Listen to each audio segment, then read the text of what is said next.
sólarlag. Miskunn varir eilíf. Hvíl á mér nægir til hinsta dags. Þín miskunn varir eilíf. Þín blóð og þín. Þín blóð og þín. Um eilíf verður traust.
Hosanna, Hosanna,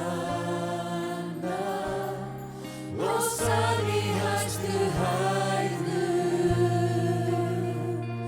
Hosanna, Hosanna, Hosanna í hæstu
Hosanna í hæstu hæðum. Yndist þetta að byrja vikuna á að syngja lofgjörð til Drottins. Mér finnst þetta svo frábært að vakna sunnudagsmorgni og hlakka til að koma hingað og syngja með ykkur og fyrir Guð og lofa hans nafn, ekki satt?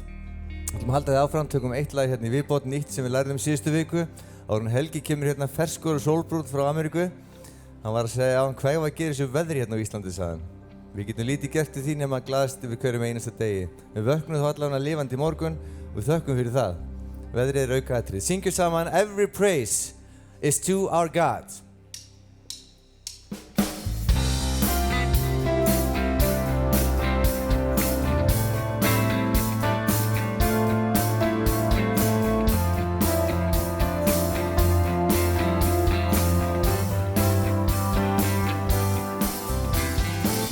Every praise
Skulum endilega snúa okkur einhverjum kringum okkur og þið megið knúsa þau, megið líka bara heilsa og segja velkomin á samkomu.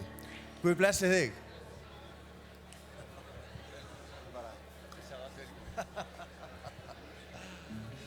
Yndislegt. Það eru allir brosandi eftir að syngja þetta lag, eða ekki?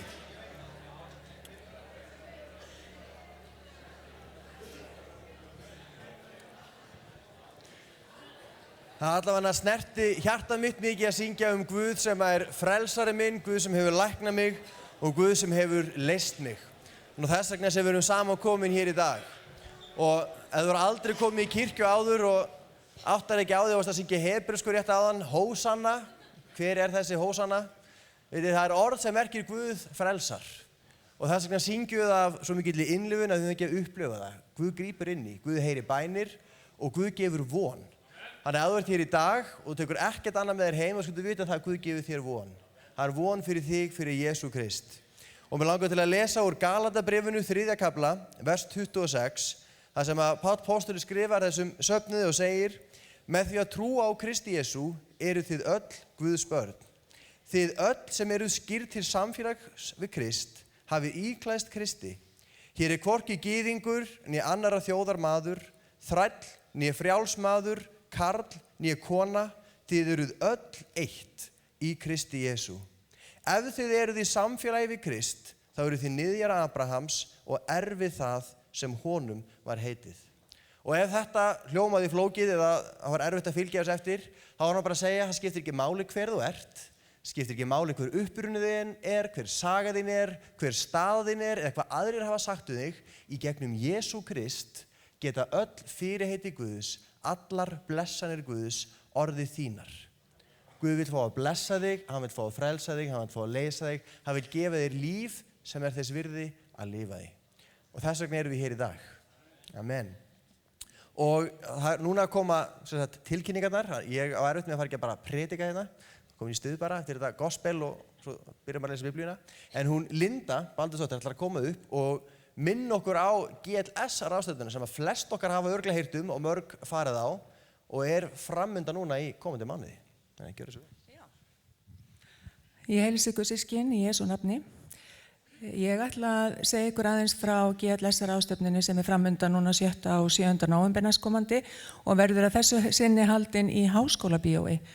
Ég og Hallur Hallsson, við fengum þau forréttindi að fara erlendis á ráðstefnuna og þá virkilega gerði ég mér grein fyrir því hversu mikilvæg hún Ég ætla að segja ykkur aðeins frá því á eftir, en fyrst ætla ég að segja ykkur að ég verð hérna niðri í Jötu á eftir og miðarnir eru á tilboðsverði núna, 9.900 krónur í dag, annars 14.500.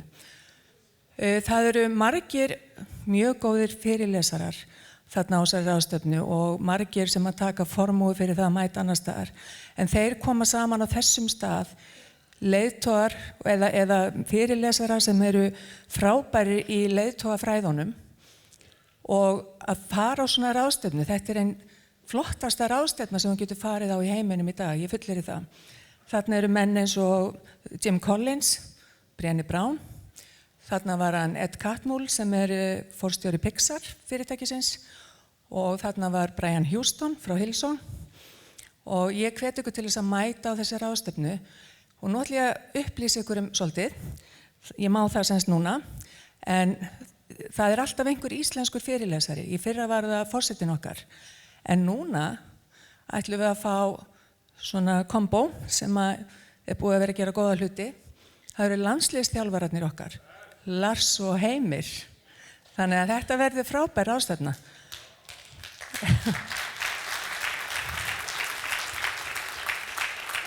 En ég ætla að segja ykkur hvað sló mig mest þegar ég var þarna úti. Það var eiginlega það að sjá að á þessum stað kom fólk frá stríðshrjáðum löndum, frá löndum þar sem það átti þá hættu að vera myrt fyrir það að koma á þessa ráðstefnu. Og að sitja eins og við Hallur fengum, ég kallaði það forréttindi, við fengum að sitja til borðs með stríðshrjáðum Króata og Palestínuaraba og hjónum frá Ísrael. Hvar annar staðar en á kristilegum vettvangi gæti þetta gerst? Nú, ég talaði við jordanskan prest sem var á leiðinni til Íraks og hann bað okkur að biðja fyrir sér, einfaldlega vegna þess að hann átti ekkert endilega von á að koma heim. Og ef við sem búum í þjóðfélagi sem við búum við trúfrelsi, við búum við það að við megum segja það sem við viljum, megum trúa því sem við viljum. Og ef við stöndum ekki við hliðina á þessu fólki sem að hætta lífi sínu við að setja upp þessa ráðstefnu af því þeir vita hversu mikilvægt það þá veit ég ekki alveg hvað ég á að segja. En ég allavega hvet ykkur öll til þess að mæta á þessa ráðstefnu. Hún frábær, hún gefur okkur fullt af gullmolum og ég hef svolítið heyrt að því að fólk haldi þessi bara fyrir fyrirtækjaeigendur. Ég segi nei, þetta fyrir alla sem vilja vera leiðtogar í sínu eigin lífi, ekki síður en annara. En ef við tilengum okkur það sem kennt á þessari ráðstefnu, að þá bætum við heiminn í leiðinni og það ekki það sem við viljum gera. En ég ætla nú að fara að hætta þessu rausi, en ég ætla að sýna ykkur vídeó sem sýnir ykkur fyrirlesarna eða brot af þeim fyrirlesunum sem voru þarna. Og ég þakka bara fyrir mig og Guð blessi ykkur.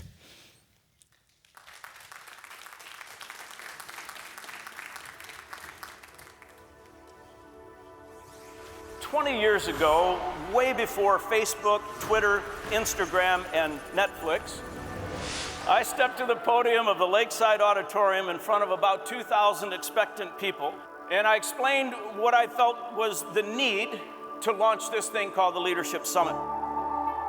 Leadership is this intense journey into yourself. It's how much you're willing to learn, how much you're willing to give.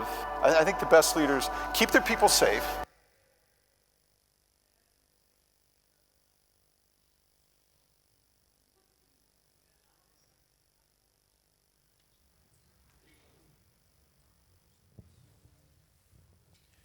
Meðan við erum að finna rétt vídeo, að þá langar mig að minna á að næstu helgi að þá nóg að vera í kirkjunni fyrir ykkur sem eruð konur. Þið viti hver þið eruð. Nei. Það kvennaráðstefna hún Kim Bohon sem margir þekkja, hún kemur og verður með námskeið sem hún kallar Living Abnormal eða lifa óvenjulegu lífi, lifa öðruvísi lífi, sem nú svolítið þema þessa mánaðar með dómarabókina, vera öðruvísi, að láta ekki berast með straumnum eins og dauðu fiskarnir. Og það verður ráðstefna, það meira það í baklíknum okkar, að hún kemur og það verður frá 10 til 5 á laugardaginn mót þar sem hún verður aðal predikari og svo kemur hún að tala til okkar líka á sunnudaginn. Sömu helgi á föstudag og laugardag, ef þú hefur áhuga á bara kirkjuvexti og hvernig kirkjur virka best, að þá að koma mjög þekktur og áhugaverður predikari eða fyrirlesari sem verður með námskeið í Vítilenskirkju. Hann heitir Neil Cole og hann hefur skrifað mikið af bókum sem eru mjög mikið lesnar og þetta einn af þessum mönnum sem auðvitað að fram hjá sér fara, af því að ef maður ekki inn í þessum málum þá kannski veit maður ekkert hver hann að þetta allir sem þekkja til, þeir bara, þessi maður að koma til Íslands? Og af hverju það ekki í fréttum? Nei. Það því hann ekki sagt neitt nógu umdeilanlegt. Þetta var kannski brandar sem bara mér fannst fyndið. Það ekki í fréttum ef maður sagt eitthvað rosalega neikvætt og pólitískt. Og það núna á föstudag og laugardag og það plaggat sem hangir þetta niðri með nánari upplýsingum. Það skráning á heimasíðunni lífsgæði.is og heildarverð fyrir það námskeið 5.000 krónur. Svo langar mig bara að minna á að eins og við vorum að syngja, ég sé að það brýst út vakning, hún breiðist út, biðjum við að við erum í bæna átaki núna í haust. Og við minni á að í hádeginu og þriðjudögum við byrjum rétt rúmlega 12 og við hættum fyrir 1 svo menn getur komist aftur í vinnuna. Þá bænastund í fundarherbygginu. Á miðvikudagskvöldum klukkan 8 þá bænastundir sem slagkraftur í og svo snemma á fimmtudagsmorgnum, 6:30 á fimmtudagsmorgnum. Þá bænastund fyrir þá sem vakna þá. Við hinn biðjum í svefni. Nei, ég segi svona. En það bara, og í samfélagshópum, á vinnustöðum, hvar sem við þá skulum við vera í bæn. Knýja á, biðja fyrir landin okkar, biðja fyrir kirkjun okkar og biðja fyrir okkur sjálfum. Og síðan, ef þú hér í dag eða þú að hlusta og þú hefur tekið trú en þú ekki búin að taka það skref að taka skírn, að þá skírnarsamkoma í næsta mánuði, 15. nóvember, ef þú þarft tíma til að hugsa þig Og ef þú hefur áhuga á að vita meira eða láta vita af þér, þá getur þú látið vita niðri eftir samkomu við upplýsingaborðið eða haft samband við skrifstofuna. Og ef þú gestur, þú í fyrsta skipti og hefur aldrei komið áður, að þá erum við rosalega ánægð að hafa þig hér og viljum endilega bjóða þig hjartanlega velkomin. Og okkur þætti gaman að fá að bara kynnast þér aðeins nánar, fá að mynda smá tengsl við þig og gefa þér smá gjöf. Þetta bara poki með geisladisk sem kirkjan hefur gefið út og það er lesefni og annað, en líka bara til að mynda kontakt. Þannig að eftir samkomuna, þú lappar hérna niður, þá mætir þú rauðum vegg með og þar er fólk sem tekur á móti þér og þú fyllir út smá spjald og færð gjöf. Og ef þú hefur áhuga, þá höfum við sambandið þig seinna og hjálpum þér að tengjast. Vitið, var myndbandið komið? Ef við horfa á það? Leiðtogaráðstefnan á Íslandi í ár verður í Háskólabíói 7. og 7. nóvember. Stærri og betri en nokkru sinni. Stærsta leiðtogaráðstefna veraldar í 120 löndum með 260.000 þáttakendum. If you want your team to stay relevant, lead your team into the unknown. Most great leaders do not start as great leaders. They grow into great leaders. The critical question is, will you do whatever it takes to scale your leadership as the demands of your enterprise grow? The fastest way to change the feedback culture in any organization is for the leaders to become better receivers. If you don't know what you need to work on as a leader, you know who does? Everybody else. Art really isn't about drawing, it's about learning to see. And which businesses or which professions do you not want to have enhanced abilities to see? If you are brave enough, often enough, you are going to fail. There is nothing more dangerous to the critics and the cynics than those of us who are willing to fail because we've learned how to get back up. We're leaders. We have forfeited the right to make excuses. You're there to accomplish, you're there to lead. Lead toward the right direction. Come to work, not to work. Come to work to be part of a purpose. So in recent days, I have been reminded afresh just how much leadership matters. It matters in every industry. It matters across all disciplines. So leaders, I'm asking you again this year, step it up. Vilt þú ná árangri? Þá mætir þú í Háskólabíó, skráðu þig á gls.is. Þetta verður góð ráðstefna eins og alltaf. Við bara minnum á það að þegar samkomu líkur hérna uppi að þá heldur hún áfram niðri eftir samkomu. Það er kaffi og eins og við höfum það hérna það er svona Pálinubóð, það eru samfélagshópar sem að leggja borð fyrir okkur og ganga frá, en allir sem geta koma með og leggja eitthvað á borðið. En eins og segja, ef þú ert gestur, ef komið fyrsta skipti, endilega komdu niður og vertu með okkur og það er öllum frjálst að koma, þó eru komið ekki með þetta borðið. En bara svona þegar við getum að þá komum við og leggjum á borðið og svo er þetta rosalega góð æfing í að spila með liðinu. Að skilja eitthvað eftir fyrir hina. Nei, það var síðasta sunnudag, ég bara vissi ekki hvað var að gerast. Ég kom niður eftir fyrirbænina og það var ennþá matur á borðinu. Bara annarkvort eitthvað gerast í hjörtum okkar eða þetta var mjög vont kaffi. Nei, þetta var það er frábært þegar svona margir koma niður, hlutfallslega margir með veitingar og það bara gengur upp. Það er nóg handa öllum. Það er alltaf hægt þegar örlætið er með í för. Og talandi samfélag, að núna er komið að næsta liði samkomunni, tilbeiðslunni sem er fórnin, og maður er alltaf svo meðvitaður það það er oft viðkvæmt málefni þegar prestar í kirkjum fara að tala peninga. Þá fyrir fólk, jæja, á að fara féfletta mig. Það er alltaf svona, þá fara margir í vörn. En ástæðan fyrir því að það skiptir svo miklu máli er af því að það snertir svo mikið hjarta okkar. Og ég get sagt því það er góðu fréttir í dag að Guð hefur engan áhuga á peningunum. Ekki gott að vita. Guð hefur bara engan áhuga og enga þörf fyrir peningun okkar. En Guð hefur áhuga á hjartan okkar. Og málið er það að þar hafa peningarnir svo oft völdin. Peningarnir þeir stjórna oft hjartanu, af því að þar er öryggið, við notum peningarna til að sjá fyrir okkur, til að stjórna því sem við getum stjórnað í okkur umhverfi, og það er svo mikilvægt að hleypa Guði þar inn. Og þess vegna kennir Jesús okkur að gefa. Þess vegna kennir Biblían okkur að gefa. Og það sem er gefið, það fer í að halda uppi starfinu hér, það fer í þau málefni sem við styrkjum sem kirkja, og við byggjum Guð að leiða okkur í því. Þannig að ef þú ert hér í dag og Guð bankar á hjartað þitt og þú finnur þetta eitthvað sem þú gerir að þetta gera, þá hvet ég til þess að vera með. Ef þú ert gestur og þetta algjörlega nýtt fyrir þér, þá það engin pressa, þetta engin kvöð. Þetta bara eitthvað sem við lítum á að sé liður í því að vera lærisveinn, liður í því að fylgja Jesú Kristi.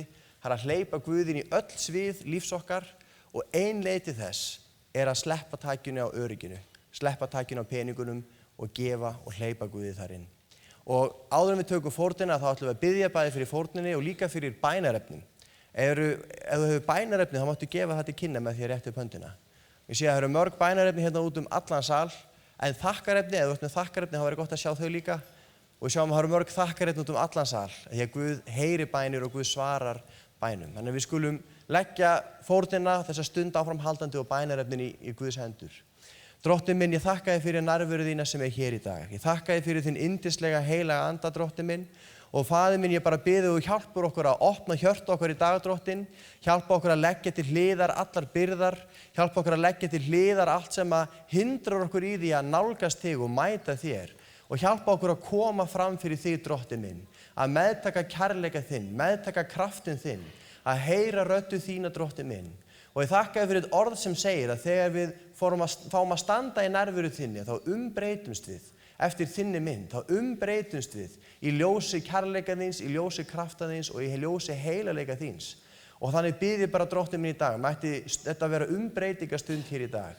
Að þegar við göngum út af þessari samkomu, mættum við þá lýsa af nærveru þinni, lýsa af krafti þínum, af kærleika þínum og af hreinleika þínum, Drottinn minn.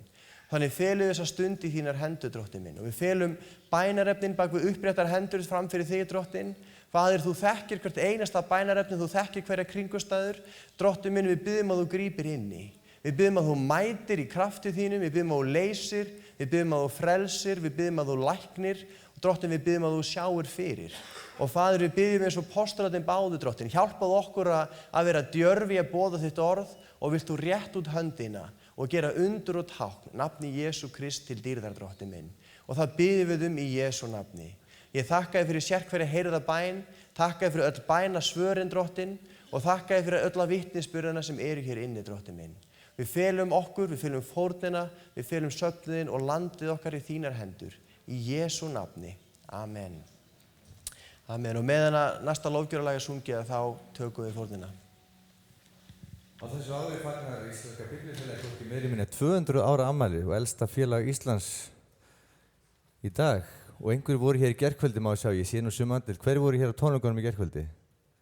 Já, frábært, gaman að sjá okkur aftur í dag.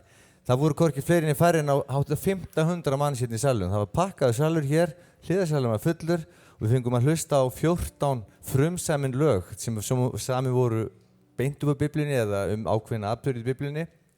Og þar voru mörg þeirra svo volga, þau voru blekið og valla þotnað á nótunum og textanum, þau voru svo ný. Eitt þeirra var sungið hér í gær sem hún fann í Tryggvadóttir samtíð, það vissu fyrir allnokkrum árum en við ætlum að leyfa ykkur að heyra það, þannig þú kannski kynnir það betur. Já, þetta sem sagt lag sem byggir á textum úr Davíðssálmum. Þið munum eflaust þekkja talsvert mörg af þessum versum. Kannski ekkert mikið að segja, þetta bara yndislegt lag sem nærir andan því að textin er góður eins og allt úr Biblíunni.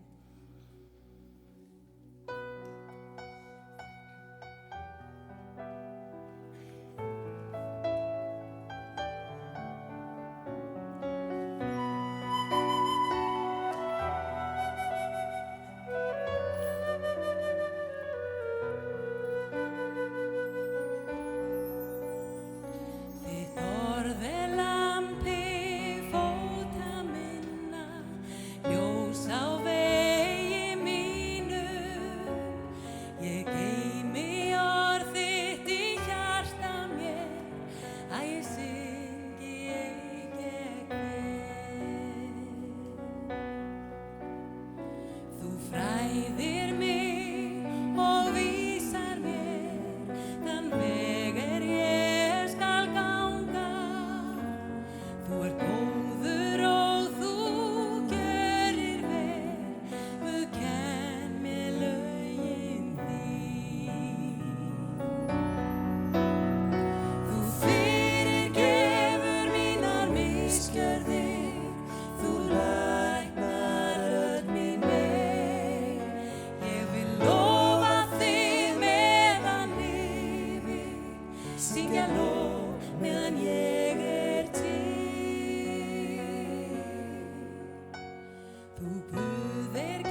og gjörir veg minn sléttan. Ég treysti þér, ég óttast þig, þú hæl og háborg mín. Þú fyrirgefur mínar misgjörðir, þú læknar öll mín mein. Ég vil lofa þig meðan lifir, syngja lof meðan ég er til.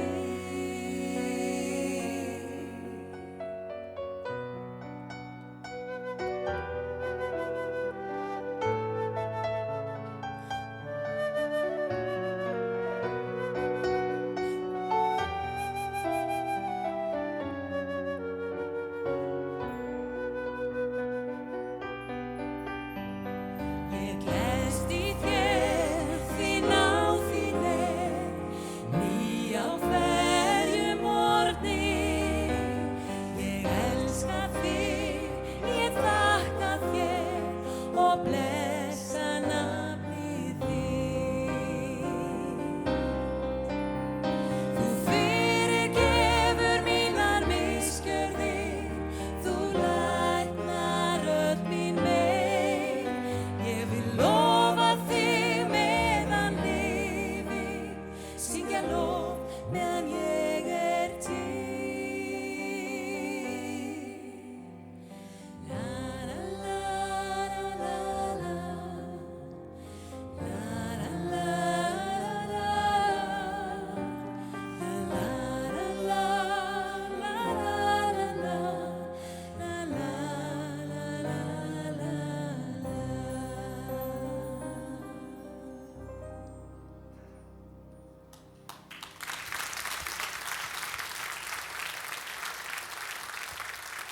Takk fyrir Fanny. Á þessari stundu eru 70 unglingar að gera sig klára að koma heim aftur eftir mót upp í Fljótshlíð. Og það er eitthvað, við sungum það á og tókum eftir því, við vorum að syngja ungu kynslóðuna sem að tekur við. Þetta er eitt af þessum svona mestu áhyggjuefnum sem oft fullorðnir menn hafa, eins og ég kannski og fleiri sem eru hérna í leiðtogastörfum, er einhver sem tekur við, einhver sem kemur og heldur áfram heldur boltanum uppi og heldur áfram starfinu, og þetta eru þeir sem koma til að taka við. Það eru unglingarnir okkar. Svo ekki gleyma að biðja daglega fyrir unglingunum okkar hér í kirkjunni og þau munu blómstra í framtíðinni og taka hér við þegar við sem eldri erum hverfum að braut, eins og gerist að sjálfsögðu. Syngjum saman Hellubergi, stöndum á fætur, syngjum saman nokkur lög, lofum Guð erum opinn og frjáls. Ef ykkur langar rétt upp hendur þá er það leyfilegt í þessari kirkju. Þið megið dansa ef ykkur langar til, en umfram allt syngið þið með hjartanu til Guðs.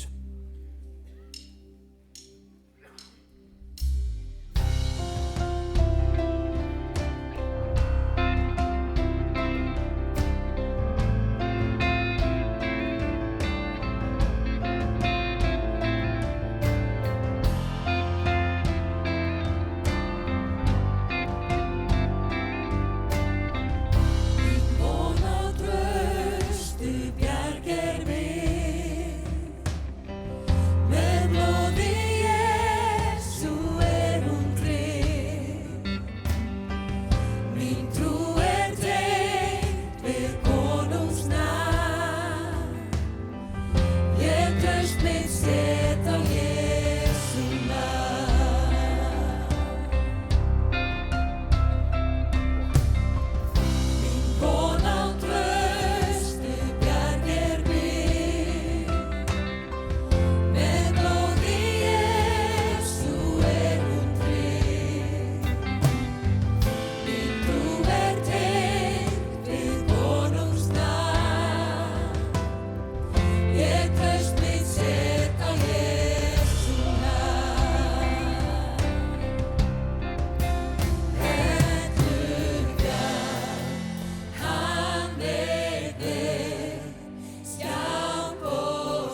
sé lof drottinn Guð. Þið kunnið þetta.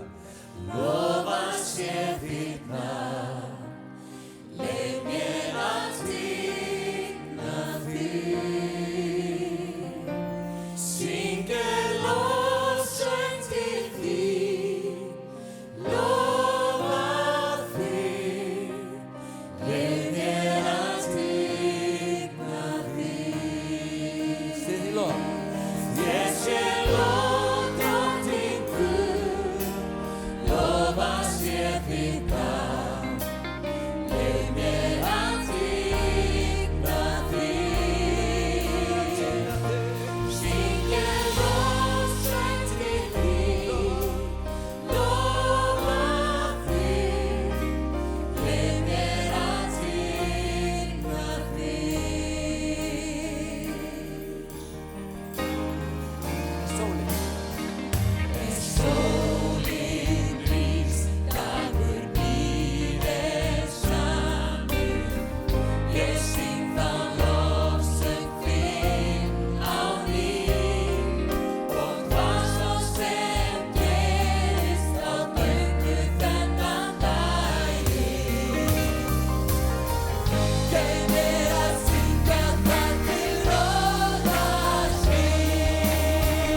Þér sé lof, Drottinn Guð, lofað sé þitt nafn, leyf mér að tigna þig, syngja lofsöng til þín, lofa þig, leyf mér að tigna þig,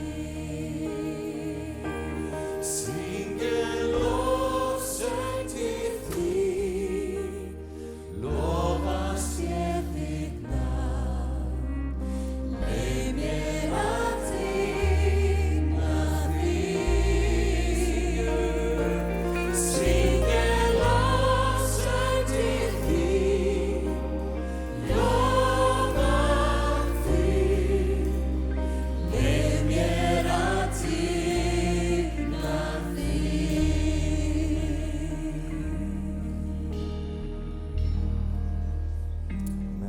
Þetta snýst lofgjörðin fyrst og fremst. Það að tigna Jesú nafn og upphefi hann. Þið fá okkur sæti, Helgi ætlar að tala til okkar, gjör svo vel, Helgi. Amen. Faðir mér, þakka þér fyrir yndislega nærveru þíns heilaga anda hér í dag. Og Drottinn, við erum komin hingað í dag til þess að mæta þér, til þess að læra af þér, Drottinn, og til þess að bjóða þig velkomin að koma að starfa í lífum okkar í dag. Og Drottinn minn, þannig viljum við opna hjört okkar, við viljum opna and okkar og við segjum velkomin heilagur andi Guðs. Talaðu til okkur í dag eins og við þurfum á að halda. Verði þín vilji og komið þitt ríki í Jesú nafni. Amen og amen.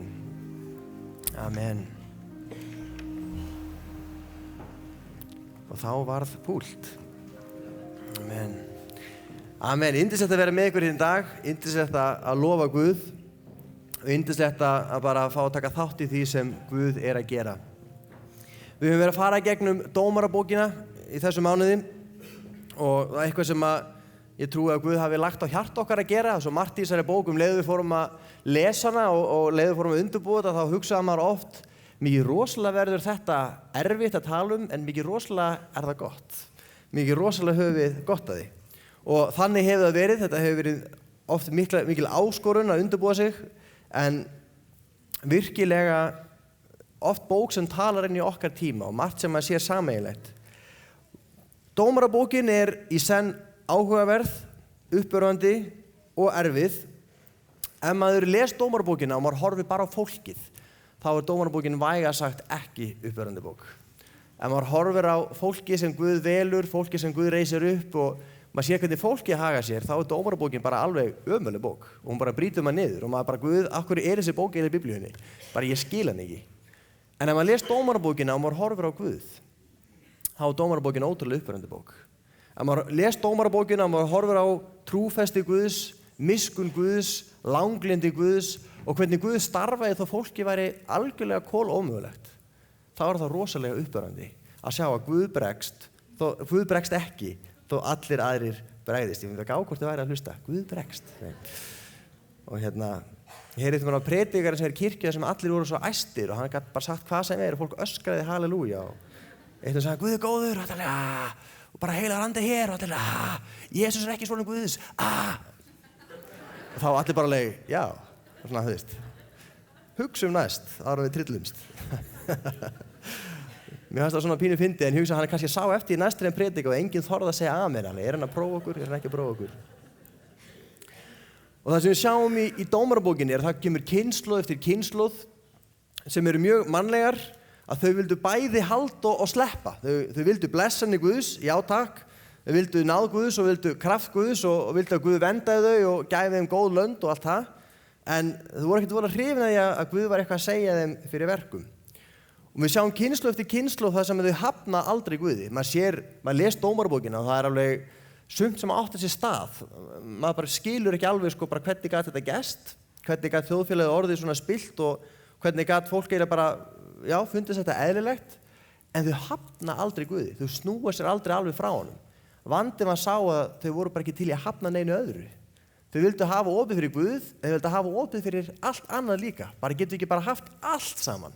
Bara alla Guðina, allar blessaninnar, allt sem okkur langar til. Það var svolítið það sem gerðist í dómarabókinni. Og í dag ætlum við að fjalla Samson sem er einn svona þekktasti dómarinn í dómarabókinni og þegar við tölum dómara þá erum við ekki að tala hæstaréttardómara eða dómara í réttarsal eða dómara í íþróttaleik. Dómari í Gamla testamentinu merkir fyrst og fremst sá sem frelsar. Sá sem Guð oft stígur inn sem dómari og dómur Guðs er yfirleitt einhverjum til hjálpræðis. Það dómur yfir syndinni, það dómur yfir því sem illt en það alltaf til hjálpræðis. Og Samson, hann hérna forsíðan á bæklingnum okkar, svona biblíumynd. Samson mjög þekkt fígúra úr biblíunni.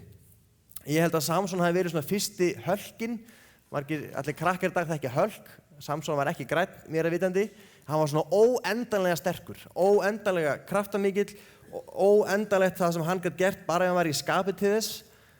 Samson, hann einu sinni barðist í heilan her, vopnaður engu nema kjálkabeini, 9 beini úr astna sem hann fann á jörðinni og barðist við 1000 manns og sigraði þá. Og sagan sem svolítið dramatísk, þekkjana flestir, Samson og Dalía, það var ást hans á konu sem varð honum að falli. Og svo þekkjum við þessa frægu sögum hvernig hann lést eftir niðurlægingu sína og eftir auðmýkingu sína. Þá lést hann við að rústa musteri Dagons og það einmitt myndin hérna framan á bæklingum þegar hann lætur stilla sér upp í súlurnar og biður Guð. Bara hann játar synd sína, bara Guð gefðu mér einu sinni enn, eitt síðasta skipti gefðu mér kraft og það kosti mér lífið. Að þá vil ég fá að klára það verk sem þú kallaði mig til að hefja. En það margt í þessari sögu sem ótrúlega merkilegt og snertir okkar þemabeint. Þetta eru 3 kaflar í dómarabókinni, dómarabókin 13., 14., 15. og 16. kafli, það víst 4 kaflar. Og hvet ykkur til þess að lesa þá heima, við náum ekki að fara ítarlega í þá alla í dag. Og við lesum örfá vers en tölum meira kannski söguna og það gott bara þá fáið heimaverkefni. Við lesum hana bara heima ef við erum ekki búin að því nú þegar. Sagan af Samson byrjar mjög típist fyrir dómarabókina. Fyrsta vers í 13. kafla hljómar svona: Ísraelsmenn gerðu enn að nýju það sem illt var í augum drottins. Þá gaf drottin þá í hendur Fílistum í 40 ár. Manni finnst þá sem skrifar dómarabókina að vera honum bara hálfþreyttur á þessu. Búin að skrifa 12 kafla bara einu sinni enn gerðu þau það sem illt var í augum drottins. Það bara hérna, þú veist, bara og Guð gaf þá í hendur Fílistum í 40 ár. Enn á ný. Og svo heldur kaflinn áfram og það sem merkilegt hérna og þarna við sjáum hvernig þetta eiginlega var að versnar með árunum, þetta verður verra í hvert skiptið og fólkið iðrunin verður alltaf minni og hér þegar hingað komið þá lesum við ekki einu sinni að fólki hafi hrópað á Guð. Það var yfirleitt að gera það sem illt var í augum drottins, þannig að Guð tók frá verndarhönd sína og þá kom allt yfir þá sem að Guð hafi verið að vernda þá frá og eftir 40 ár, eftir 40 ár, þá bara jæja, nú skulum við biðja þig Guðs, bara Guð hjálpaðu okkur, bara ok Guð, við getum þetta ekki á þín. Það var yfirleitt þannig, en hér ekkert svoleiðis. Það líða 40 ár, þeir eru kúaðir af Fílistum og kannski leið þeim bara ágætlega í syndinni. Kannski leið þeim bara ágætlega að hafa Fílistíana, þjóna þeirra guðum, taka þátt í því sem þeir gerðu. Kannski leið þeim bara ágætlega. Ég veit það ekki. En Guð átti frumkvæði að því að stíga inn. Guð átti frumkvæði að því að reisa upp dómara. Og það er ótrúlega uppörvandi. Mér finnst það svo sterkt og mér finnst það svo gott og ég fengi að reyna það að hjálpræði mitt er ekki endilega háð því að ég sýni alltaf frumkvæði. Stundum bara ákveður Guð nú er nóg komið, nú ætla ég að grípa inn í, nú ætla ég að leysa, nú ætla ég að frelsa. Og það var einstaklingar fengið að upplifa, það var þjóðir fengið að upplifa, það var kirkjur fengið að upplifa, að bara allt í einu ákveður Guð, bara nú er nóg komið og Guð stígur inn í og Guð leysir og Guð fer að gera og starfa á meðal fólks. Það sem er áhugavert, og svo ég fari aðeins yfir söguna áður en ég fer að leggja út af henni, í 13. kaflanum þá lesum við að það er engill sem birtist hjónum sem hafði ekki orðið barna auðið og í þessari menningu og í mörgum menningarheimum í dag þá er það rosalega viðkvæmt mál. Ef að fólk eignast ekki börn þá er oft túlkað sem einhvers konar vanblessun eða sé einhvers konar synd í lífi þess eða það sé eitthvað þeim að kenna. Það er oft mjög neikvætt litið á það. Og þarna stígur Guð inn í og í leiðinni að þá veitir hann þeim uppreisn æru, engillinn birtist þeim og segir Guð ætlar að gefa ykkur barn. Og Guð lætur þetta vera ekki venjulegt barn, þetta er barn sem verður helgað frá móðurkviði og þetta barn sem að mun verða maður og hann mun leysa þjóðina. Og svo gefur engillinn mjög skýra leiðbeiningar. Þetta barn má ekki fá venjulegt uppeldi og mamman má ekki borða hvað sem meðan er ólétt. Því að þetta barn á að vera svona helgað umfram aðra. Í Gamla testamentinu er talað flokk manna sem kallaðir nasirear og þeir áttu að helga sig sérstaklega og eitt af því sem þeir máttu ekki gera, þeir máttu ekki klippa sér hárið. Margar kirkjur sem að segja amen við því. Nei. Þeir áttu að safna hári. Það var til marks að þeir varu helgaðir Guði. Allir aðrir klipptu sig en þeir máttu það ekki.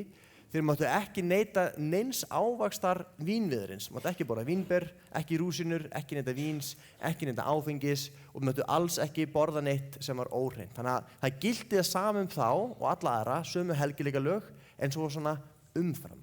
Þeir áttu að vera öðruvísi, þeir áttu að vera helgaðir umfram aðra.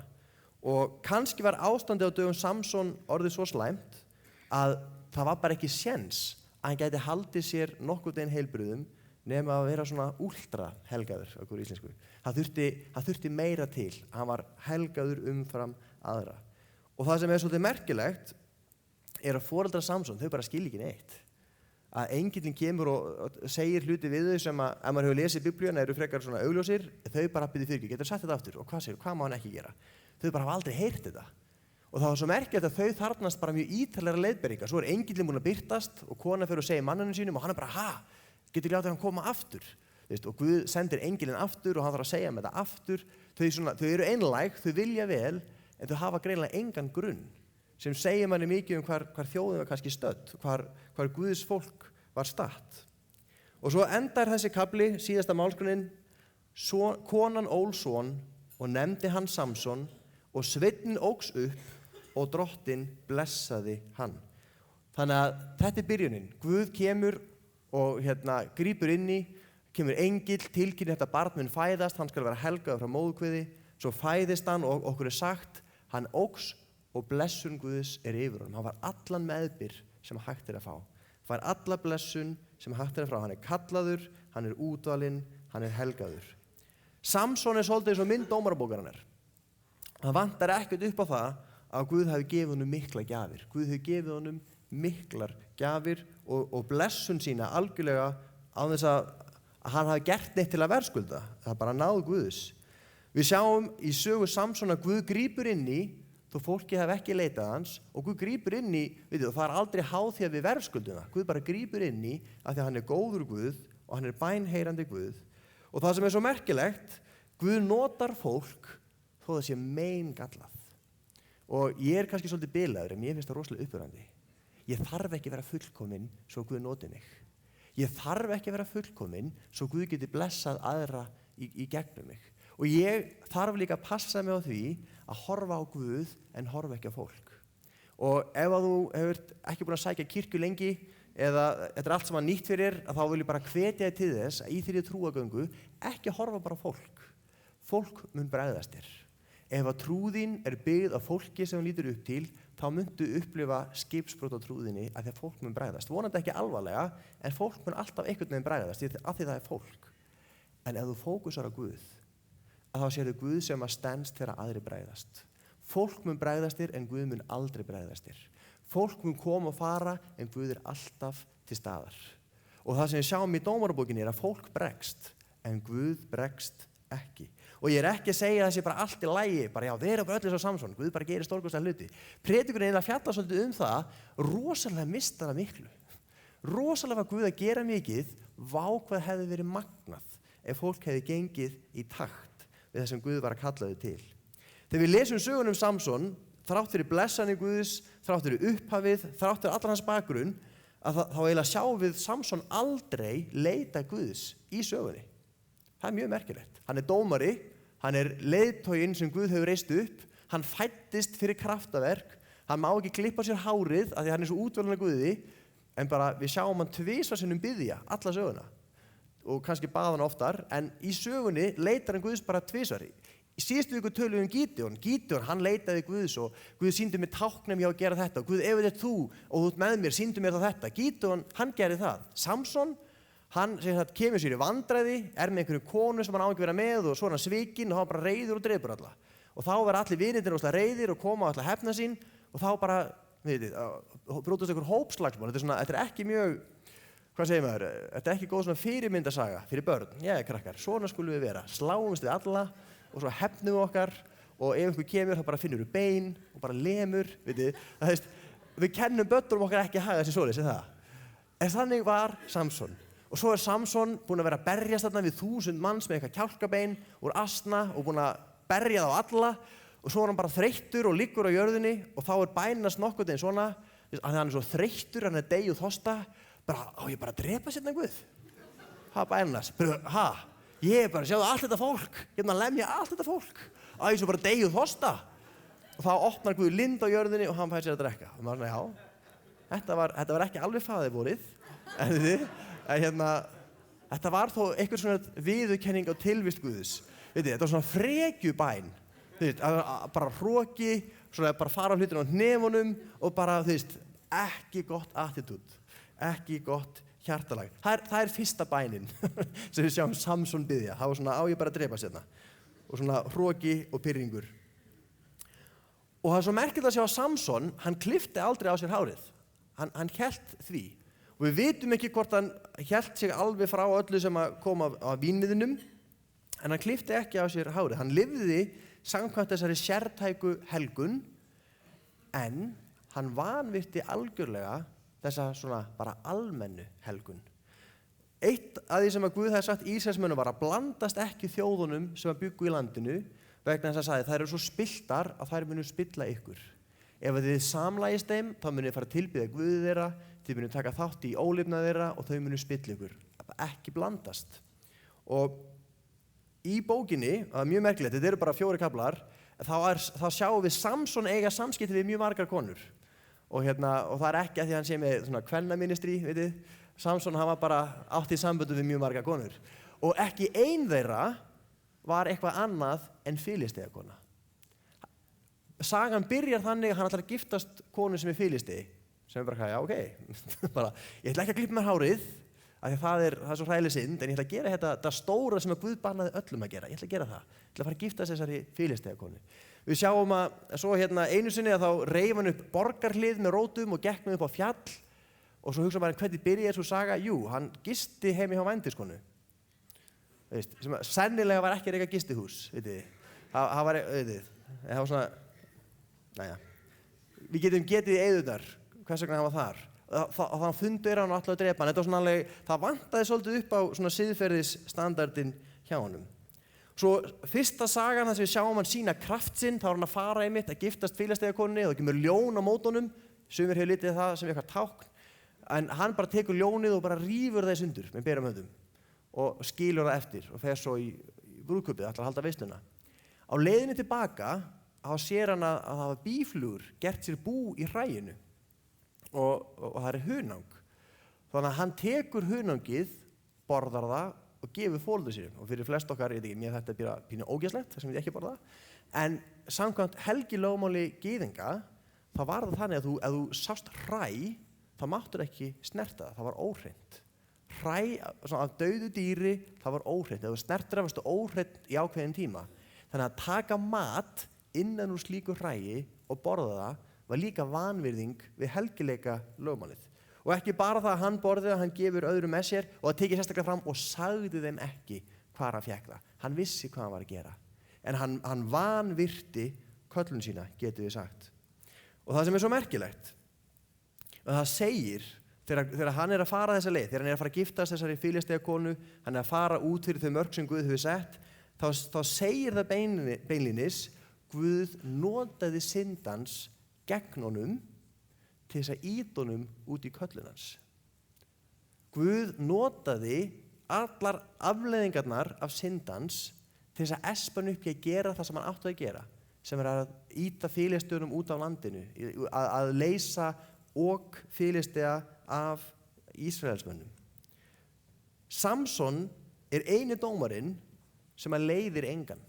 Gídeon, hann reisir upp her og svo lætur Guð að minnka herinn. Allir hinir dómarnir, þeir ristu fólkið upp og þeir leiddu það nær Guði. Samson, hann er bara alltaf einn. hann leiðir engan. Hann færi sko engan nær Guði, allavega ekki sjálfa sig. Og hann fer ekki fyrir neinum, hann leysir fólkið ekkert upp. Hann bara alltaf einn, hann algjör sólóisti. Og það sem svo merkilegt að Samson barðist aldrei við Filisteja nema af persónulegum ástæðum. Þeir höfðu gert eitthvað gegn honum, hann fór hann að barðist við það. Og það sem kannski uppörvandi við það, eins og segir, kannski svona, það hálf brenglað að sjá uppörvun í því, en það svolítið merkilegt að þegar heilindans leiddi hann ekki á þá braut að þjóna Guði, að þá notaði Guð bara brestans. Guð hafði kallað hann, Guð hafði gefið honum verkefni, og þegar hann fór ekki af einhver sjálfviljugur, þá bara notaði Guð brestans gegn honum. Og út af brestum hans, að þá sinnti hann svona nokkurn veginn því sem hann átti að gera, en samt alltaf af sjálfselskum hvötum. Og það svo merkilegt að við sjáum það, þegar Guð ekki fókusinn, skiptir ekki máli hvað hann hefur blessað okkur með miklum gjöfum. Skiptir ekki máli hvað við eigum merkilega og fallega andlega sögu. Ef að Guð ekki Guð, að þá eru við sólin í okkar sólkerfi. Og allt snýst okkur. Og þá munum við jafnvel nota gjafirnar sem Guð hefur gefið okkur í sjálfselskum tilgangi.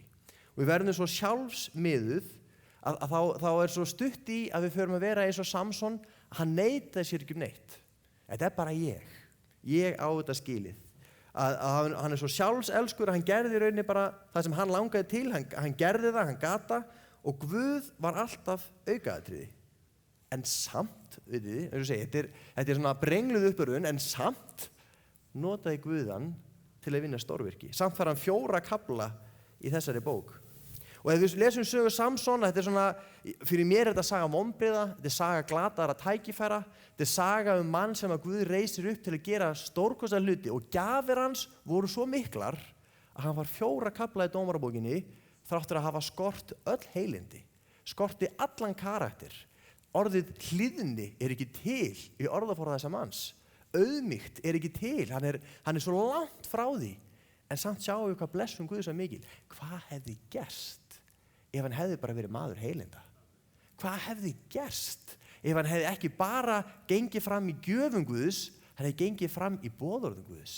Ef hann hefði reist þjóðina upp, hann hefði getað verið maðurinn sem hefði getað bara klárað þetta eitt skipti fyrir öll, bara leyst þjóðina undan fjötri Filisteja og bara leitt þau á þann stað sem það átti að vera. En hann sólundaði því. Og það sem svo magnað að Guð tók ekki frá honum gjafirnar. Guð tók ekki frá honum hæfileikana. Guð tók ekki frá honum köllunina, allt hans líf. Hans síðasta bæn Guð, hér ég er búinn að klúðra þessu öllu. Hárið var farið, heitið var farið, allt farið. En Guð, ef þú getur notað mig eitt síðasta skipti, gerði það núna. Og Guð heyrði þá bæn. Af því Guð tók ekki frá honum köllunina. Guð tók ekki frá honum útvalninguna, hann tók ekki frá honum gjafirnar. Í Biblíunni sjáum við sögum annan mann sem átti svipaða forsögu. Það saga það sem að engill vitjar konu sem að hafði ekki getað eignast börn. Hann gefur fyrirheitum að barn muni fæðast og gefur leiðbeiningar helgun barnsins frá móðurlífi. Og það fæðist sveinbarn og það helgað frá fæðingu, og þetta barn lifði eins og Nasiri, og þetta var Jóhannes skírari. Og við sjáum Jóhannes skírari hefur mótað mannkynsöguna. Jóhannes skírari einhver sem hafði gjafir frá Guði, hann hafði ekki svona líkamlega krafta, en hann kallaði þúsundir flyktust út úr borgum til að fara til Jóhannesar og fá niðurdingaskírn. Ég veit ekki hvort það ennþá, það hefur svo mikil upplausn í Miðausturlöndum, en þangað til mjög nýlega voru ennþá fylgjendur Jóhannesar skírara til við Efrates í Írak. Jóhannes skírari hafði miklu meira áhrif en við gerum okkur grein fyrir. Við lesum bara Jóhannes sem svona forsögu Jesú. Jóhannes skírari náði langt út fyrir landamæri Ísrael. Hann var gríðarlega áhrifamikill Guðs maður. Hann var Nasiri sem Guð kallaði. Eitthvað sem Guð reisti upp, eitthvað sem Guð notaði og eitthvað sem gekk fram í köllun sinni og hafði rosaleg áhrif á sína kynslóð og margar kynslóðir þar á eftir. Það engin vafi í mínum huga að það var Guðs vilji með Samson. Það var engin vafi í mínum huga að það það sem Guð ætlaði að gera. Sagan af Samson, þetta vonbrigði en gríðarleg uppörvun. Guð greip inn í bara þegar hann góður og trúr. Það var enginn sem bað hann það. Það var enginn sem iðraðist og sagði Guð viltu nú að hjálpa okkur. Guð bara horfði á fólkið sitt og sagði vitið, ég skapaði ykkur ekki til að lifa svona. Ég skapaði ykkur til að lifa með reisn. Ég skapaði ykkur ekki til að lifa í fjöturum, ég skapaði ykkur til að lifa frjáls. Ég skapaði ykkur ekki til að vera fjötur í synd. Ég skapaði ykkur til að geta lifað upprétt í hreinleika og heilagleika. Nú bara, ég get ekki hort út af lengur, nú stíg ég inn í. Guð greip inn í að eigin frumkvæði, af því að hann góður Guð og hann trúfastur Guð. Guð gaf gjafir og hann tók þær ekki aftur. Guð gaf gjafir og hann segir Guð iðrar ekki náðargjafa sinna af því að náðargjöf gefin af náð. Hún aldrei verðskulduð. Ef Guð hefur gefið þér gjöf og þú ekki notað hana lengi, Guð hefur gefið þér gjöf og þú finnst þú hafa valdi Guði vonbrigðum og þess vegna ætlar ekki að reyna að ganga fram í lengur, Guð iðrar ekki náðargjafa sinna, reyndu bara aftur. Ekki halda aftur á gjöfinni af því að þú hefur brugðist. Í dag nýr dagur. Guð ekki búinn með gjöfina. Við höfum ekki rétt á því að neita öðrum að njóta gjafa Guðs sem hann hefur gefið okkur. Því að gjafirnar ekki fyrir okkur. Gjafirnar fyrir annað fólk. Gjafirnar til þess að byggja upp kirkju Jesú Krists, til að byggja upp það sem Guði tilheyra. Ég upplifi að við á okkar tímum kirkja Jesú Krists á Vesturlöndum í dag séum í mjög svipari stöðu og Samson. Það ekki tala við séum jafn siðspillt og hann eða jafn slæmu stað. Guð hefur óháð heilindum okkar gefið okkur gríðarlega gjafir. Bara ef þú tilheyrir Jesú Kristi, ef þú Guðs barn, þá hefur Guð gefið þér gríðarlegar gjafir. Og flestir sem kristnir og hafa verið einhver tíma hafa heyrt rosalega sögur vöxt kirkju Jesú Krists í öðrum löndum. Hafa ekki allir heyrt það. Það bara allir að rísa frá dauðum í Afríku og bara kraftaverk að gerast við. Maður heyrir bara svakalega sögur. Kirkja Jesú Krist í gríðarlegum vexti, alveg gríðarlegum vexti.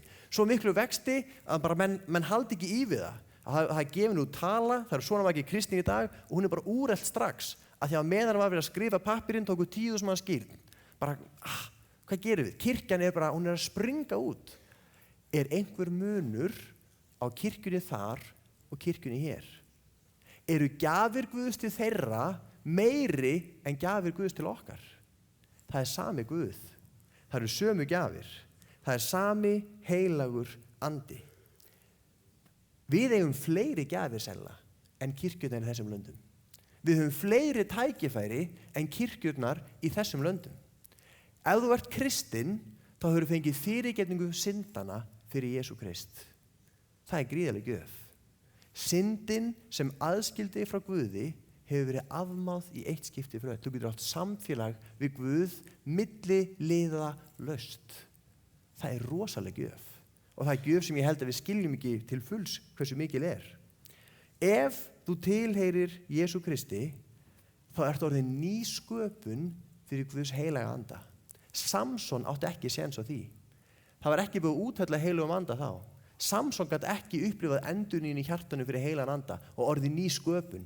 Bara allt í einu breytast hvatir hans, allt í einu breytist eðli hans, allt í einu fer hann að langa það sem gott, allt í einu fer hann að vilja það sem hreint. Það sem gerist að heilagur andi kemur inn og við verðum ný sköpun. Langanir okkar breytast. Við þurfum að vera næm á vilja Guðs, við þurfum að vera næm fyrir hvað hryggir Guð og hvað gleður Guð. Við breytumst innan frá og út. Það hafði Samson ekki, en það höfum við. Það var meiri sér sagt Jóhannes skýrara. Hinn minnsti í Guðsríki meiri en Jóhannes. Og Jóhannes skýrari, hann breyti bara heimurum, getur við sagt. Af hverju? Af því að heilugum anda hafði ekki verið úthellt á dögum Jóhannesar eins og í dag. Við endurnýjumst fyrir heilagan anda. Bara vitum við hvað við eigum. Vitum við hvað Guð hefur gefið okkur. Ekki bara Guð búinn að fyrirgefa okkur syndirnar, ekki bara Guð búinn að endurnýja okkur fyrir heilagan anda, Guð búinn að úthella krafti heilags anda yfir kirkju sína. Hvað það? Guð hefur úthellt krafti sínum. Við lesum það í Dómarabókinni þegar heilagur andi, hann kemur yfir. Það tala að eins og Samson, heilagur andi kemur yfir hann. Og svona orðrétt, þá segir heilagur andi íklæddist Samsoni. Og bara heilagur andi kemur og hann fær kraft heilags anda og bara rífur ljón í sundur. Rífur upp borgarhlið. Hann bara gerir kraftaverk. Því heilagur andi kemur. Heilagur andi kom yfir hann öðru hvoru. ef þú ert barn Jesú Krists, ef þú hefur verið endurnýjaður eða endurnýjuð fyrir heilan anda og þú lifir í krafti hvítasunnar, þá hefur þú heilan anda á hverjum degi. Alla daga, allan sólarhringinn, sama hvar þú ert, þá þessi uppspretta innra með þér. Þá getur þú lifað í krafti heilags anda. Það gjöf til þín, það gjöf til mín. Hver einasti kristinn maður á þá gjöf. Og svo önnur gjöf sem ég held að við vanmetum stundum. Við eigum Guðs orð á okkar tungumáli. Biblían aðgengileg, við höfum átt Biblíuna frá því frá 1548 Nýja testamentið, vitið, 1584, öll Biblían til á íslensku. Það eru ennþá milljóna þjóðir í dag sem eiga ekki Biblíuna á sínu máli. Bara vitið hvað við eigum. Svo við bara vælanda því að þetta vers hérna ekki alveg nógu vel þýtt. Við eigum Biblíuna á okkar tungumáli. Við eigum allt Guðs orð á okkar tungumáli. Við getum borið saman þýðingar frá ólíkum tímum. Vitum við hvað við eigum? Það fólk sem deyr við það eitt að reyna að eignast Biblíu. Það ennþá verið að smygla Biblíum inn í Kína. Það ennþá verið að smygla Biblíum þar sem hún bönnuð. Og þegar fólk fær Biblíu sem tekur hún ekki sem sjálfsögum hlut, það lærir hana utan að. Og við erum með henni í símanum og við alla lesum hana. Það alveg talað. Vitum við hvað við eigum? Við eigum Guðs orð. Við getum lesið Guðs orð, við getum leyft í að móta okkur, við getum leyft í að næra okkur, við getum notað það til að tala um hann, við getum notað það til að byggja okkur upp, við getum gengið út af það og við megum meira að dreifa því. Það kannski bannað að fara með það í suma grunnskóla og gefa það, en það engin lög gegn því að standa út á götuhorni og gefa Biblíuna. Það má, það leyfilegt. Þú getur kópirað alla Biblíuna og postað henn á Facebook. Það engin lög gegn því, það engin sem handtekur þig. Við erum frjáls. Við höfum málfrelsi, við höfum trúfrelsi, við höfum frelsi til að boða trú okkar. Kirkjurnar sem vaxa hraðast hafa það oft ekki. Vitum við hvað við eigum mikla gjafir? Göngum við fram í gjöfunum sem Guð hefur gefið okkur? Guð hefur gefið okkur þær óháð hvort við verðskulda þær ekki. Og við getum aldrei verðskulda þær. Guð hefur gefið þær af náð sinni. Guð notaði Samson þó hann væri kolómögulegur. Ég vona að flestir sjá líf Samsons og hugsa ég, hann allavega verri en ég. Ef ekki, þá fyrirbæn hérna eftir predikunina. Vitið, við getum hort á Samson og sagt, ok, ég svo þarna, en ég þó ekki komið þangað, skiljiði. Ég þó ekki þarna. Guð gat samt nota Samson. Getur Guð nota þig? Getur Guð ekki nota þig og mig? Getur Guð ekki notað okkur? Ef við bara leyfum honum það. Ef við bara áttum okkur á gjöfunum sem hann gefið okkur og við erum tilbúin að ganga út á þær.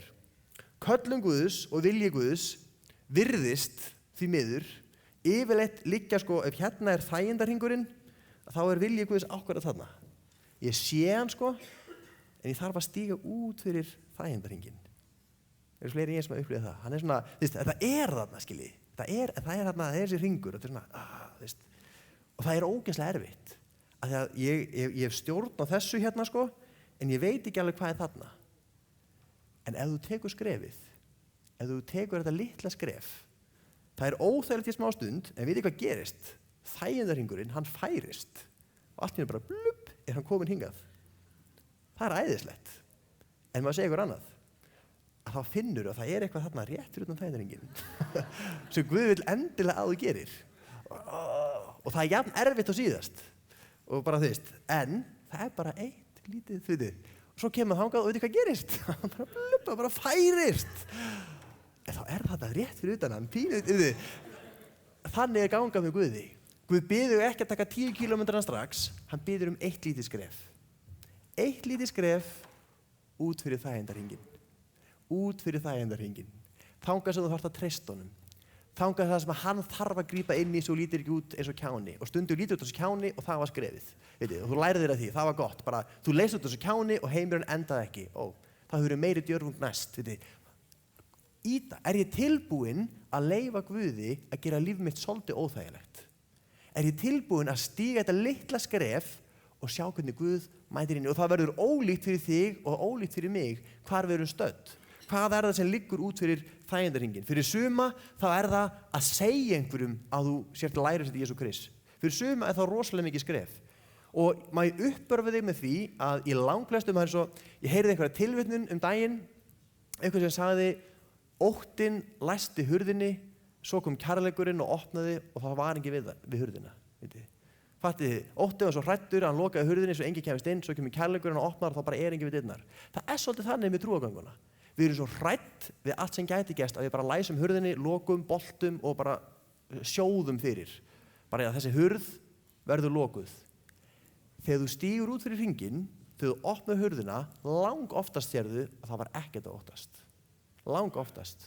Þegar þú játar Jesú Krist fyrir öðru fólki, í flestum tilvikum, þá bara annarkvort færðu engin viðbrögð eða fólk verður áhugasamt. Veitið, það fer eftir hvernig þú gerir það. Mjög oft þegar maður segir, að því ég vinn hjá kirkju, já, ég sett forstöðumæður í svona söfnuði, ef ég læta svo bara hanga í loftinu, þess fólk svona býður, hvað gerir hann? Gefur hann mér einhvern bækling, reynir að skrá mig í söfnuðin sinn, hann með ferðaskýrnarlaug, fólk svona, hvað gerir hann? Og ef það sér að ég ekki að fara að tróða neinu upp á það, þá hugsa það, ok, ég má spurja hann og hann mun ekki drekja mér. Og þá fyrir fólk að spurja. Það gerist, fólk forvitið, en það bara, hann meikar ekki alveg að láta drekja sér í upplýsingum. Þannig að hann býður, er hann eðlilegur, hann okkur veginn eðlilegur. Ég túlkaði þannig, fólk álítið með eðlilegan. Að það þorir að spurja.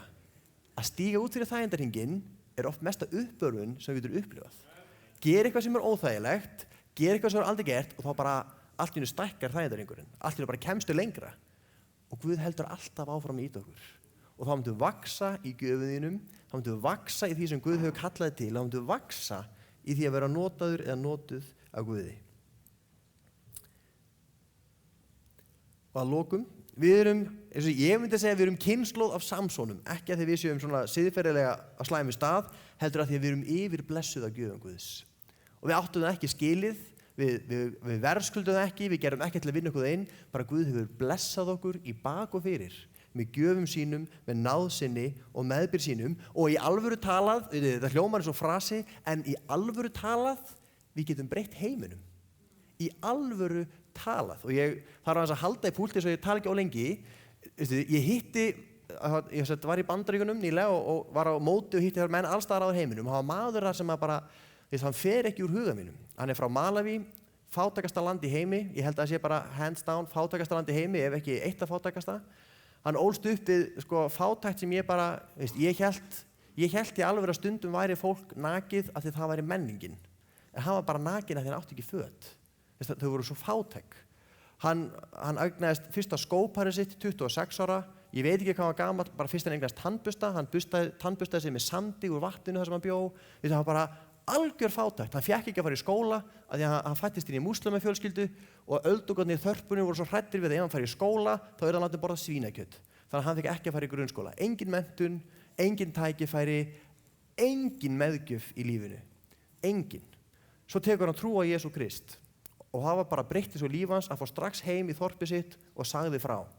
Og fólki þakkaði hann fyrir með því að berja hann svo illa að annar fóturinn á honum ónýtur, hann blindur á öðru auga og ég veit ekki hvað hann með mikla sjón í hinu augunni, hann með mjög þykk gleru og horfið svona á símann sinn.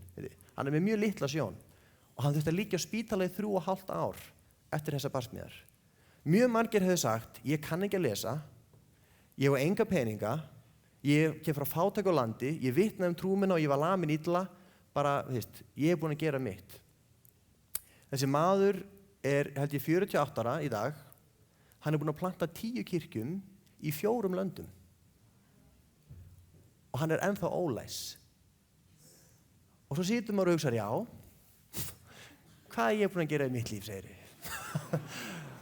Hann lappar á milli landa með ónýtan fót og blindur á öðru auga og með pínlitla sjón á hinu auganu. Guð stór Guð. Og ef að Guð getur notað fólk sem líkamlega, ég myndi alveg bara segja að vinnur, þú mátt bara hvíla þig. Það ekki hægt að attast til mikils af þér, þú hefur bara átt svo erfitt líf. En Jesús hefur breytt líf hans og hann á þennan eld Guðs í hjarta sínu og hann á stóran Guð. Og eins og segi, bara hjartalega þessa manns, ég hef aldrei kynnst, ég bara ennþá í svo snortinn að ég hef hitt hann og bara hans jákvæði viðmót og þakklæti fyrir allt og maður bara svona ótrúlega ég ömuleg manneskja. Ég er bara alltaf að væla yfir veðrinu en ég bý í einangruðu húsi.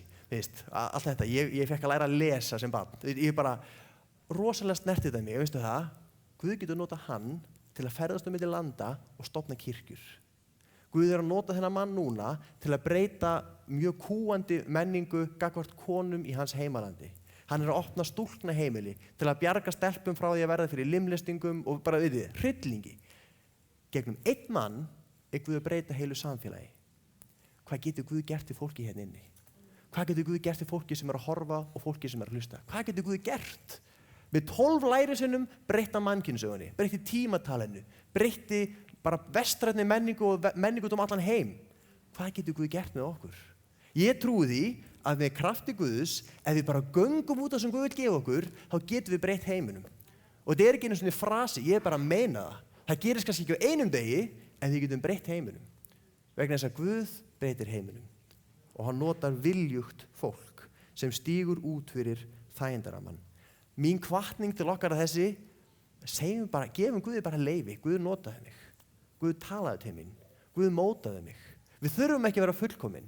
Leifum Guði samt að móta okkur á leiðinni. Leifum hann að byggja upp karakterinn svo að heilind okkar standi undir gjöfunum sem Guð hefur gefið okkur. Boðum Jesú Krist í orði og með lífum okkar. Og vitið það, þá er allt mögulegt. Þá er allt mögulegt. Það skiptir ekki máli hvað menningin segir, skiptir ekki máli hvað annað fólk segir, skiptir ekki máli hvað ótti minn segir, þá er allt mögulegt. Og það finnst mér vera undarlega uppörfunin úr dómarabókinni.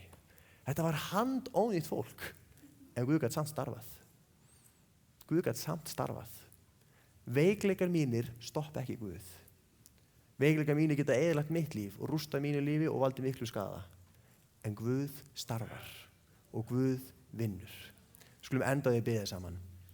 Drottinn, ég þakka þér fyrir að þú hefur starfað í gegnum mannkynssöguna, í gegnum alls konar fólk. Og Drottinn minn, ég vil ekki standa hér og tala vanvirðingu fólk sem á undan hefur farið, en Drottinn minn, ég bara þakka þér fyrir hvað þitt orð er heiðalegt og þitt orð sýnir okkur bresti þeirra sem að þjónuðu þér og sem þú hefur notað. Og ég biði Drottinn minn, eins og þitt orð segir að þetta er ritað þess að við mættum læra af því. Drottinn, viltu hjálpa okkur að læra af sögunum í dómarabókinni? Viltu hjálpa okkur að læra ef við eigum stóran Guð? Drottinn, að þú ert hinn sami í dag og í gær og aldir. Þú ert sami Guð og klauf Rauðahafið. Þú ert sami Guð og mettaði mannfjöldan. Þú ert sami Guð og læknar sjúka. Þú ert sami Guð og jafnvel reisir frá dauðum. Þú ert hinn sami Guð og úthelti anda sínum á hvítasunnudag. Og Drottinn minn, þannig áköllum við þig í dag. Við þurfum á hvítasunnu þinni að halda í okkar kynslóð. Drottinn, við þurfum á því að halda meðal okkar kynslóðar, að andið þinn fá að blása kirkju þína, Drottinn, og upp rísi kirkja þín eins og þú hefur kallað okkur til að vera. Í krafti, í heilindum, í kærleika, í fórnfýsi, í auðmýkt og í krafti, Drottinn minn. Og Faðir, við biðjum, viltu gera okkur að þeirri kirkju. Viltu gera okkur að þeim þjónum. Og nú biðið þið, Drottinn, að þú blásir lífi í þær náðargjafir sem liggja í þeim sem hér eru í dag. Drottinn, við biðjum að blásir lífi í náðargjafir sem að liggja í lífum þeirra sem eru að hlusta eða horfa á þessa predikun. Drottinn minn, við biðjum að gjafir trúboða, gjafir kennara, gjafir postula, gjafir hirða, lækningagáfur, þekkingarorð, spádómsorð, Drottinn, kærleiksverk, trú. Drottinn, viltu lífga þessar gjafir í kirkju þín í dag? Ég trúi því, Drottinn, að það liggi allar innra með fólki hér inni. Faðir, viltu lífga þessar gjafir? Viltu blása lífi í þær? Og hjálpa okkur, Drottinn, að ganga fram sem kirkja þín. Og Faðir, við viljum bara gefa kost á okkur.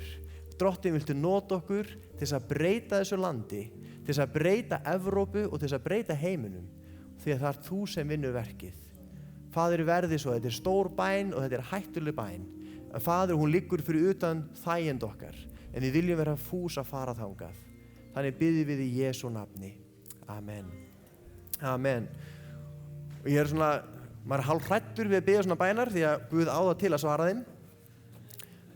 Ef þú baðst með mér, þá máttu búast við því að Guð eigi eftir að pota í þig. Hann eftir að minna þig á eitthvað sem er rétt utan þægindarammann og þú varst búin að gleyma. Stígðu út af það. Gaktu fram í því.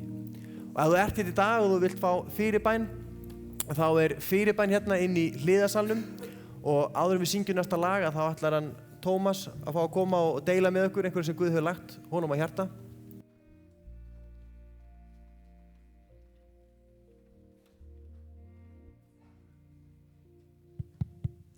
í lofgjörðin áðan þá fannst mér Drottinn sýna mér magaverk, mikla magaverki, magasár og blóðbragð í munni út frá því. Ef þetta á við þig þá býðum að koma fram og fá fyrirbæn og ég trúi að Drottinn vilji lækna þig. Og í öðru lagi þá fannst mér Guð sýna mér einhver hefur komið hérna inn í þeim tilgangi að finna eitthvað sem að geti haft gegn kirkjunni. Drottinn hann sér hjartað þitt, hver sem þú ert. Hann þekkir þig og hann elskar þig. Þér býðst einnig að koma fram og taka móti Drottni. Amen. Ef að Guð hefur verið að tala til þín þá endilega komdu fram, ekki missa af tækifærinu að koma og mæta Guði. Eftir samkomuna þá samfélag hérna niðri og bjóðum velkomin að taka þátt í því. Dagskrá eins og venjulega nema á sunnudaginn, það var hérna að vittu skráð, það skráða þessi sálmakvöld á sunnudagskvöldið, það næstkomandi laugardagskvöld hér í kirkjunni.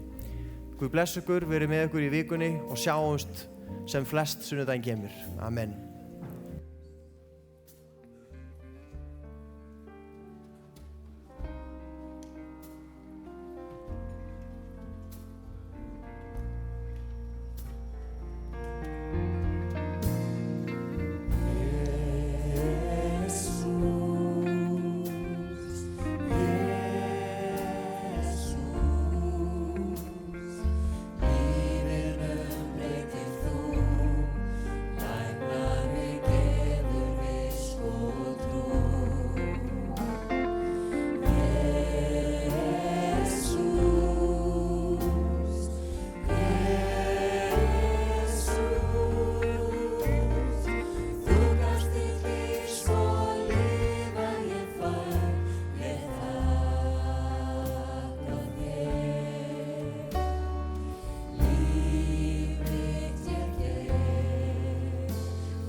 Samkomunar frá Fíladelfíu í dag. Eins og við heyrðum þá hefur Guð áætlun með líf okkar og það er algjörlega í okkar höndum hvað við gerum við þessa áætlun. Guð hefur gefið þér og mér hæfileika sem hann vill margfalda. Veikleikar þínir eru engin hindrun fyrir Guð. Legðu líf þitt í hans hendur og sjáðu bara hvað hann gerir. Farðu af stað, talaðu við hann og þjónaðu honum. Við skulum enda á því að biðja. Drottinn, ég þakka þér fyrir að þú ert með okkur á hverjum degi. Ég þakka þér fyrir Jesús að þú hefur gefið okkur talentur sem þú vilt að við ávöxtum og ég bið að hjálpa okkur til þess að við mögum hvert á sínum stað finna þá áætlun sem þú hefur með okkur og við mögum fylgja þér. Og ég legg alla þá í þínar hendur sem eru að horfa á þessa samkomu eða hlusta. Þú þekkir þarfir þeirra, þú þekkir þá sem þurfa lækningar við eða þá sem eru líður illa eða eru kvíðinir, þunglyndir, drottin í biðum þína lækningu inn á hvert einasta heimili og inn í hvert einasta hjarta. Í Jesú nafni. Amen. Næsta sunnudag verðum við með samkomu klukkan 11, sama stað, á sama tíma. Horfðu á philadelphia.is ef þú kemst ekki, eða á lindin.is eða hlustaðu á lindina. Nú, ef þú mögulega kemst, komdu þá í kirkju. Umfram allt, farðu í kirkju hvar í veröldinni sem þú ert stödd eða staddur. Takk í bili og við kveðjum frá Philadelphia.